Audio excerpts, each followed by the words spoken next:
Hi, I'm John Shribs. I'm one of the co-chairmans of our Homeowners Association, which is actually a tax assessment district. And we have some trees across the way here that are part of our tax assessment district. We collect yearly fees from each of the homeowners for that. But also, as a community, we've also take care of the trees along the way here, which are under a common irrigation line that goes up for the Homeowners Association. We've been here for 25 years, and we're starting to run into problems with our pear trees, or ornamental pears, and for two major issues have been occurring. One is the sidewalks. If down here on the sidewalk below, you see this is a replaced sidewalk. It cost a couple $1,000s to have it completely removed because it had lifted so badly. It was a tripping hazard. So folks had to come in, completely remove, and then replace the sidewalks. Some other issues that we have here with the trees is that because of the shade and the water is being absorbed by the trees, the shrubs have had a difficult time surviving over time. We've replanted a couple times. In some of the areas, some work and some have not worked well. The other problem we've had with these pear trees is that there is fire blight in them. There's some brown limbs that are up there, and this has been going on for over 20 years. Every year seems some years are worse than other years. And the trees have just recovered from the droughty area. We've had some really bad damage from the disease over the last 3 years. The trees are a little bit recovered now, but they're expected to kind of get diseased again and decline. We've lost a couple trees already. 4 trees have been replaced on the street because of death of the trees from the fire blight. And so, because of these problems, the sidewalk lifting, the fire blight, a couple dead trees, we decided as a community to go ahead and remove all of the pear trees that are here. We're going to keep all the oak trees. They're eastern black oaks, and we're going to be keeping all of those.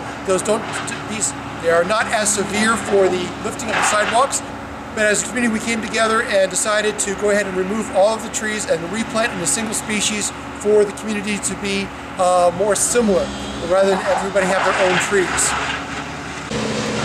Hey, how you doing? I'm Dennis Stansfield from Sonoma County Tree Experts. We're here at Wyndham Way Homeowners Association talking about fire blight today and the problems with fire blight and the issues with the trees on how to properly prune them and treat them. Right up here you can see that we have fire blight from in the past. We've worked at this Homeowners Association pruning it out before, and it didn't work so well.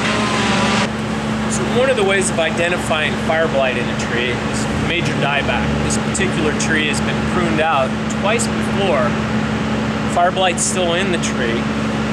It's quite expensive to actually trim out fire blight. You have to actually go into the tree, each cut disinfect your tools, and make sure as the branch is eliminated from the tree, it doesn't touch other branches. It's highly contagious for the rest of the tree.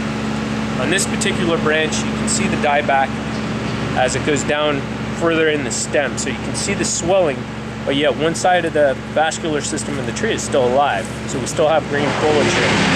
The textbook says you're supposed to cut 6 to 8 inches below the junction, but there is no other branches to cut on this particular one. So this branch, if it was attached to a main stem, would be eliminated completely, misshaping the tree for aesthetics, but it would take care of it. So when you prune your trees, you have to disinfect your tool, like I said earlier, on every single cut. So you would use either a formula of bleach and water or Lysol, being 99% pure. So that's every single cut. Disinfect your tools. And fire blight goes into multiple trees, so you have to make sure you don't cross-contaminate your trees.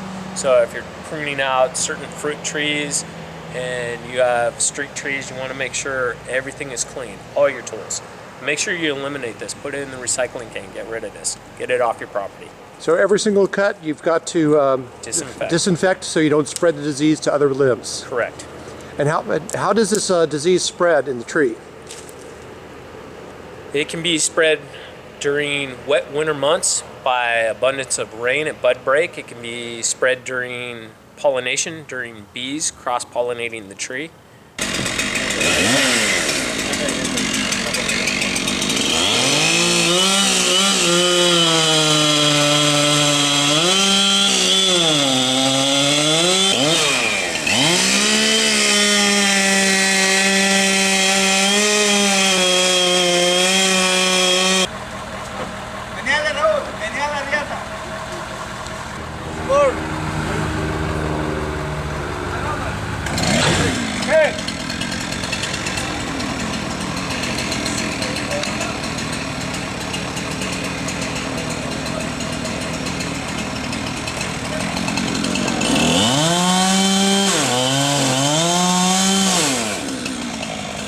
Bye.